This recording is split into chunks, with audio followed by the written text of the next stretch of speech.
It is Tuesday, October 4th. This is a bonus episode of the College Football Daily. I'm your host, Lance Glinn. Colorado over the weekend joined the likes of Wisconsin, Arizona State, Georgia Tech, and Nebraska as programs in the market for a new head coach. The Buffaloes made the decision to fire head coach Karl Dorrell after 2+ years at the school. They're currently 0-5 on the season, and now a search begins for the next leader of the program. Joining me to discuss what's next for Colorado is Adam Munsterteiger of 24/7 Sports, BuffStampede.com. Adam, thanks so much for joining me. And first and foremost, when the news broke on Sunday of Dorrell's firing, what was your initial reaction from the decision? Yeah, my first reaction on Sunday was that this was the decision that had to be made. I think going into the season, folks had Karl Dorrell on a hot seat list, and you go, well, I don't think Colorado can afford to fire Karl Dorrell. But in a very short period of time during those 5 games, it went from they can't afford it to they can't afford not to fire Karl Dorrell. That's how bad the product on the football field was.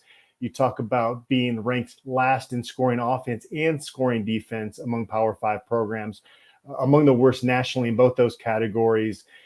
One of 2 FBS programs without a win. And it wasn't just the fact that they were losing these football games. It was how they were losing them, just completely getting blown out by teams that by and large are pretty good. You know, even Arizona has had a resurgence in their second year under Jedd Fisch, but to lose by 23 points to Arizona, a team that you had just beaten 34-0 in Boulder the year prior. So when Karl Dorrell took over, he had a challenging situation. The pandemic hit, and they came out the gates and won their first 4 games under his direction. But from there, it went from good to bad to ugly, and just not a competitive football team. And Karl Dorrell's demeanor was really starting to frustrate people as well, because he just didn't have that fire that I think that this program needed. And so it was a decision that had to be made. And, you said it was one that had to be made. It went from, can they make it with, obviously all the money and financial factors involved too. They had to make it. But 5 games into the season, why now? Why not at this point? Likelihood is the season's pretty much over. Likelihood is they're not going to make a bowl game. So why now? Why not wait till the end of the season? Let Dorrell just ride out these last 7 games or so, and whether they go 0-12, 1-11, 2-10, whatever it might be, it is what it is. They know they're going to go into the offseason looking for a new head coach, but yet they decide to do it midseason. So why do you think Colorado made that decision, and now kind of alongside the teams I mentioned before has sort of a leg up in this head coaching search? This program needed a shot of energy in a big way, and Karl Dorrell just was not going to provide that. And so when they hired Karl Dorrell, it was under unideal circumstances. Mel Tucker bolted Boulder after 14 months, and they were searching for a coach in February, which is obviously not ideal. Most coaches have kind of found their spot for the next year at that point. And so by making the decision now, that gives Rick George, Colorado's athletic director, 2 months to start that search. So basically the complete opposite of the last coaching search, where they were having to do it late and rush to try to get a new coach before spring ball started. This gives Rick George time, and it also gives these players a different voice. Mike Sanford takes over as the interim head coach, and I don't think he's going to be successful just based on what we've seen these first 5 weeks, but he's got a charismatic personality, and again, can be a new voice for these players to hear these next 7 weeks. And also making the decision right now after 5 weeks has a benefit because they have a bye week coming up before they play Cal. So it at least gives Mike Sanford 13 days to kind of hit the ground running as much as he can in this interim role. So you also had a really angry fan base at this point, and boosters that were really upset. And so by making the decision now, it alleviates a lot of that negativity that had been circling around the Champions Center, and kind of, gives this program the ability to kind of take a collective sigh of relief. And do you, in your mind, envision what a perfect time would be for them to make that hire? Obviously you don't want to wait till December, because then you're missing out on the early signing period, right? Like, when should Colorado aim to hire their next head coach by, in your mind? Yeah, I think you want to have that decision made at the very beginning of December to at least allow that new coach to have a few weeks before the early signing period to, check in on their commits and maybe add a few guys, and then the ideal timeline. And you're probably not going to name it before the end of November because you just don't really know all your coaching candidates at this point, right?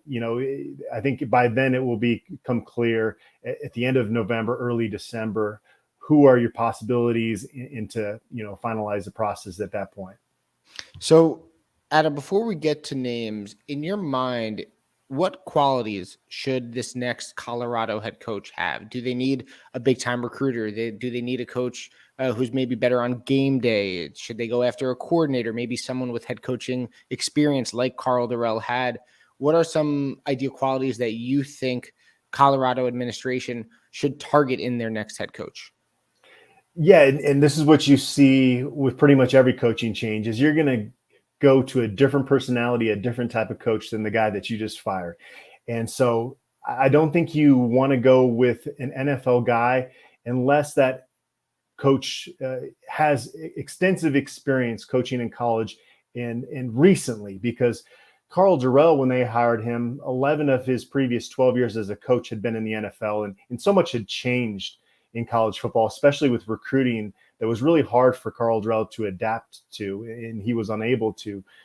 So I think you'd want to go with somebody with a recent college experience, and again, kind of going to a different approach than when they went with Karl Dorrell, is bring in somebody that has charisma and a lot of passion and can sell the University of Colorado. This is a tough job based on their lack of recent success. And so Colorado just played down in Tucson, and Jedd Fisch came in there, took over a job that not many people wanted. The Wildcats had really fallen on hard times during the Sumlin era, and Jedd Fisch came in there with a lot of charisma, a lot of personality and passion, and really sold that place and was able to bring in talent in a very short period of time. And so I think ideally that's what Colorado wants, is to bring in somebody that is able to sell Colorado with that passion. And Karl Dorrell is a good man and a good football mind, but again, didn't have that recent college experience, and then didn't have the personality, the willingness to really sell the University of Colorado the way that it needs to be sold. And so they need somebody that can do that better than he was able to do. So, Adam, I'll let you go on this one. Let's talk some names. And obviously, one name I've seen quite often, obviously having played for Colorado, is Ryan Walters, currently right now at Illinois under Brett Bielema. I've seen names like Brian Harsin, depending on what happens with him in Auburn. Brocco Mendenhall is another name that I've seen. I think Troy Calhoun, who I believe is at Air Force right now, is a name I've read as well. Who are some names you're hearing that you think could be good next head coaches at Colorado? Yeah, Ryan Walters, you got to start there because of his history at Colorado. Now, I don't know if that actually helps him, because Colorado did hire Karl Dorrell, who had ties to Colorado, and they did hire John Embry, who was a former Buff, and those hires didn't work out so well. So maybe they want to veer away from that. But you have to mention Ryan Walters because he is a hot coordinator in college football right now. Through 5 games, Illinois has the best scoring defense in the country. So he's done a really good job there. Grew up in Colorado. His father played at CU. He played at CU. So there's a lot of ties and a lot of things that would make him an attractive candidate for this job. And he does have passion for CU. But the problem there is that he doesn't have that head coaching experience. And Rick George, Colorado's athletic director, is now making his 3rd football hire. This is a really important hire for him. If he gets this wrong, he's not going to be around much longer. So I think that would be a gamble going with Ryan Walters. But I think you at least give him an interview and see, if is he ready to take this step and be a head coach at the Power 5 level. He might end up having to go to the Group of 5 level, kind of proving himself as a head coach there before getting a Power 5 gig, but at least give him an interview. Jeff Grimes, Baylor's offensive coordinator, is another one to keep an eye on.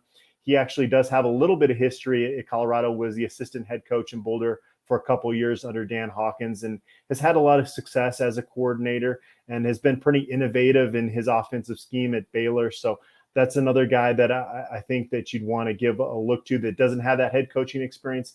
And then from there, with the guys that do have head coaching experiences, can you get an interview with Tom Herman? Bronco Mendenhall, it sounds like he wants to get back in coaching. Troy Calhoun's probably not going to be a legitimate candidate here. He did interview the last time they went through a coaching search, but he's been at Air Force so long, running that option attack, and he's not that endearing personality I think that Colorado probably wants in their next head coach. I don't know. Do you look at a Gary Patterson, who had a ton of success at TCU, is just a special assistant at Texas right now and might want another opportunity as a head coach? There's a lot of guys that you can throw out there at this early stage. Marcus Arroyo, head coach at UNLV, has started to turn that program around, is a name that you might want to consider. So obviously in the early stages, it's hard to say exactly who might be interested in this job, because I mentioned earlier, this is going to be a tough ask to rebuild the Colorado's program for where it currently stands and some of the limitations they have with bringing in guys from the transfer portal. So can you get some of these guys to even interview for the job is going to be a question. Well, look, the Buffaloes have longer than other teams that haven't yet made their coaching moves to now find their next head coach as they fire Karl Dorrell after week 5 games into the season. You can follow Adam on Twitter at AdamCM777. Thanks so much, man, for coming on. I really appreciate you giving me some time today.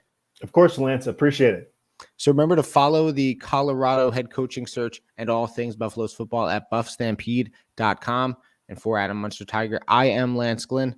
Thanks for listening to this bonus episode of the College Football Daily as Colorado moves on from Karl Dorrell and begins a search for their new head coach.